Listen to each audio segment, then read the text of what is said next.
ধারাবাহিকের শুরুতে আমরা দেখতে পাই যে ঝাঁপি নিউ ব্লু মারমেড লজে গিয়ে রিসেপশনে ম্যানেজারকে জিজ্ঞাসা করে কাল রাতে 203 নাম্বার রুমে আমার হাজবেন্ড এখানে এসেছিল, এমনকি রাতে ওর খুব ইম্পর্ট্যান্ট একটা কার্ড হারিয়ে যায়, সেটা নেওয়ার জন্যই আমি এখানে এসেছি। আপনারা যদি একটু পারমিশন দিতেন তাহলে আমি ভিতরে ঢুকে কার্ডটা খুঁজে নিতাম। ঝাঁপির এই কথা শুনে ম্যানেজার পুষ্পেনকে ডেকে 203 নম্বর রুমের চাবি দিয়ে বলে, ম্যাডামকে একটু ঘরের মধ্যে নিয়ে যাও, যা খোঁজার খুঁজে নিক। পরবর্তীতে পুষ্পেন ঝাঁপিকে 203 নম্বর রুমে নিয়ে যায়। রুমে ঢুকে ঝাঁপি বিয়ারের বোতল দুটো খুঁজে না পেয়ে পুষ্পেনকে বলে, এই ঘরে তো দুটো বিয়ারের বোতল ছিল, সেই বোতল দুটো কোথায়? তখন পুষ্পেন বলে, ম্যাডাম, আপনি এখানে বিয়ারের বোতল খোঁজার জন্য এসেছেন, কিন্তু এই বোতল দুটোই তো বিয়ার ছিল না, খালি বোতল ছিল। তাহলে আপনি খালি বোতল খোঁজার জন্য কেন এসেছেন? ম্যাডাম, আমি কিন্তু কিছু করিনি, আমাকে ভাসাবেন না। পুষ্পেনের এত কথা শুনে ঝাঁপি বলে, আরে তুমি একটু চুপ করো না, বোতল দুটো কোথায় ফেলেছ সেখানে আমাকে নিয়ে চলো। পরক্ষণে পুষ্পেন লজের পেছনে ডাস্টবিনে নিয়ে যায় এবং ঝাঁপি ডাস্টবিন খুলেই অনেকগুলো বিয়ারের বোতল দেখতে পায় আর বলে, এখানে তো অনেকগুলো বিয়ার, তার মধ্যে এখন ওই বোতলটা কিভাবে খুঁজে পাব? যদি বোতলটা খুঁজে পেতাম তাহলে হয়তো ল্যাবে পাঠালেই সব কুকীর্তি ধরা পড়ে যেত, কিন্তু এখন আমি কিভাবে সত্যিটা প্রমাণ করব? ঠিক তখনই দীপ ফোন করে বলে, তুই কোনো কিছু প্রমাণ পেয়েছিস? তখন ঝাঁপি বলে, না গো, ওরা তো বোতল দুটো ফেলে দিয়েছে, আর এখানে অনেকগুলো বোতল, ওই বোতল কোনটা সেটা কিভাবে খুঁজে পাব? এরপর দীপ বলে, খুঁজে যেহেতু পাসনি তাহলে ওখান থেকে চলে আয়, তাছাড়া আমার খুব চিন্তা হচ্ছে, তুই যা করার বাড়িতে এসে কর। এটা বলেই ফোনটা রেখে দেয়। পরক্ষণে ইনকা ঝাঁপিকে ফোন করে বলে, তুমি হয়তো ওই বিয়ারের বোতল দুটো খোঁজার জন্য লজে গেছো, হয়তো এটাই প্রমাণ করার চেষ্টা করছো আমি ওই বিয়ারের বোতলে কিছু মিশিয়েছি। আসলে তোমার এসব ভুল ধারণা। তুমি কি মনে করেছ দীপ আমাকে ভালোবাসে? তুমি আমাদের মাঝ থেকে চলে যাও। দীপ নিজের মুখে স্বীকার করছে না, কারণ সবার সামনে তোমাকে স্ত্রী হিসেবে মেনে নিয়েছে, কিন্তু দীপ আমাকে ভালোবাসে। কাল রাতের স্পর্শ আমাকে বুঝিয়ে দিয়েছে তুমি কিছু করতে পারবে না, তাই আমাদের মাঝ থেকে তুমি সরে যাও। তাছাড়া 24 ঘন্টা হতে আর মাত্র কয়েক ঘন্টা বাকি, তুমি কোনো প্রমাণ পাবে না। পরক্ষণে ঝাঁপি বলে, প্রমাণ তো আমি করে ছাড়ব, তাছাড়া তোর মতো ধরিবাজ কাঠিবাজি মেয়েকে ও কেন কোনো ছেলেই তোকে ভালোবাসতে পারবে না। এটা বলে ফোনটা কেটে দেয়।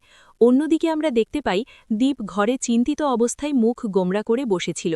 তখনই ইনকা ধুতি পাঞ্জাবি নিয়ে দীপকে গিয়ে বলে, হয়তো ঝাঁপি তোমাকে বিয়ের শপিং করতে দেয়নি, কিন্তু আমি তোমার জন্য স্পেশালভাবে অর্ডার দিয়ে ধুতি পাঞ্জাবি আনিয়েছে, তুমি কালকে এটাই পরবে। এটা বলেই ইনকা দীপের দিকে ধুতি পাঞ্জাবি এগিয়ে দেয় এবং দীপ ধুতি পাঞ্জাবি ছুঁড়ে ফেলে দেয় আর বলে, আমি তোমাকে রেসপেক্ট করতাম, কিন্তু সেই জায়গা আর নেই। পরক্ষণে ইনকা বলে ওঠে, তুমি আমাকে এভাবে বারবার কাছে টেনে নিয়ে ছুঁড়ে ফেলে দিতে পারো না, বারবার আমি এটা সহ্য করব না। তাছাড়া সোজা আঙুলে ঘি না উঠলে আঙুল পাকাতে হয়, তোমাকে আমার লাগবে, আর বিয়ে তোমাকে করতেই হবে। অপরদিকে আমরা দেখতে পাই হোটেল থেকে বের হয়ে ঝাঁপি কিছু দূর রাস্তা যেতেই বলে, সারা রাত পেটে কিছু পড়েনি, এবার কিছু একটা খেয়ে নি। এটা বলে ঝাঁপি একটা দোকানে কলা পাউরুটি কিনতে যায়, আর সেখানেই ঝাঁপি লজের ম্যানেজার এবং অজয়ের বাবাকে কথা বলতে দেখতে পায়। অজয়ের বাবা লজের ম্যানেজারকে বলে, আমি আপনাদের আর কোনো টাকা দিতে পারবো না, 3 মাস ধরে আপনারা আমাকে এক ভিডিও দেখিয়ে শুধু টাকা নিয়ে যাচ্ছেন, আমি আর কোনো টাকা দিতে পারবো না, এবার আপনাদের নামে আমি পুলিশেও কমপ্লেন করব। অজয়ের বাবার এসব কথা শুনে লজের ম্যানেজার বলে, আপনি পুলিশে কমপ্লেন করবেন, আর আমি আপনার এই অসভ্যতামের ভিডিও সোশ্যাল মিডিয়াতে ছেড়ে দেব, তাতে আপনার পরিবারের আপনার সংসারের 12টা বাজিয়ে দেব, আপনার পরিবারের মানুষের কাছে আপনি মুখ দেখাতে পারবেন না। এসব কথা শুনে বেচারা অজয়ের বাবার মুখ কালো হয়ে যায় এবং টাকা দিয়ে দেয়। এদিকে ঝাঁপি অজয়ের বাবার এসব কথা আড়াল থেকে শুনে মনে মনে বলে, আমি ওকে বাঁচানোর জন্য প্রমাণ খুঁজে দাঁড়াচ্ছি, আর কাকির সংসারে এত বড় বিপদ আসতে চলেছে সেটা আমি কিভাবে আটকাবো? মা চড়া লক্ষ্মী, এ তুমি আমাকে কি দেখালে? পরবর্তীতে ঝাঁপি সরকার বাড়িতে ফিরতেই অজয়ের বাবা জিজ্ঞাসা করে, কোনো প্রমাণ পেয়েছিস? 24 ঘন্টা হতে আর তো বেশি সময় নেই, এবার মনে হচ্ছে বিয়ের তোড়জোড় শুরু করতে হবে।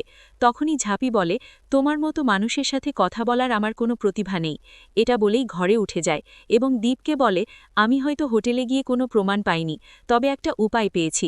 ওই হোটেল সুবিধার নয়, ওখানে যেসব কাপলরা যায় তাদের রুমের সিক্রেট ভিডিও করে রাখে এবং ব্ল্যাকমেল করে টাকা নেয়, এটাই তাদের একমাত্র ব্যবসা। বিষয়টা আমি কিভাবে জেনেছি সেটা বড় কথা নয়, ওই হোটেলে আমি আরেকবার গিয়েছিলাম আর তখনই বুঝতে পারি। পরবর্তীতে ঝাঁপি এটাও বলে যে ওই লজে আবার আমাদের যেতে হবে, তাও ছদ্মবেশে, আর আগামী রাতের মধ্যে আমাদের সমস্ত প্রমাণ খুঁজে বের করতে হবে। হাতে বেশি সময় নেই, চলো এখনই বেরিয়ে পড়ি। পরের সিনে আমরা দেখতে পাই ঝাঁপি এবং দীপ ছদ্মবেশে সাজে এবং দীপকে বলে এই ছদ্মবেশেই আমাদের সমস্ত প্রমাণ জোগাড় করতে হবে।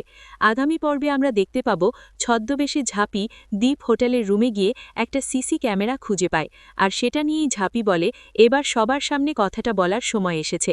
এটা বলে রুম থেকে বেরোতেই রুমের ম্যানেজার এবং আরও গুন্ডা বন্দুক নিয়ে সামনে দাঁড়িয়ে বলে আমরা এত কষ্ট করে ব্যবসাটা দাঁড় করিয়েছি, এত সহজে সেটা ভেঙে যেতে দেব না। তো বন্ধুরা, এই ছিল আজকের পর্ব।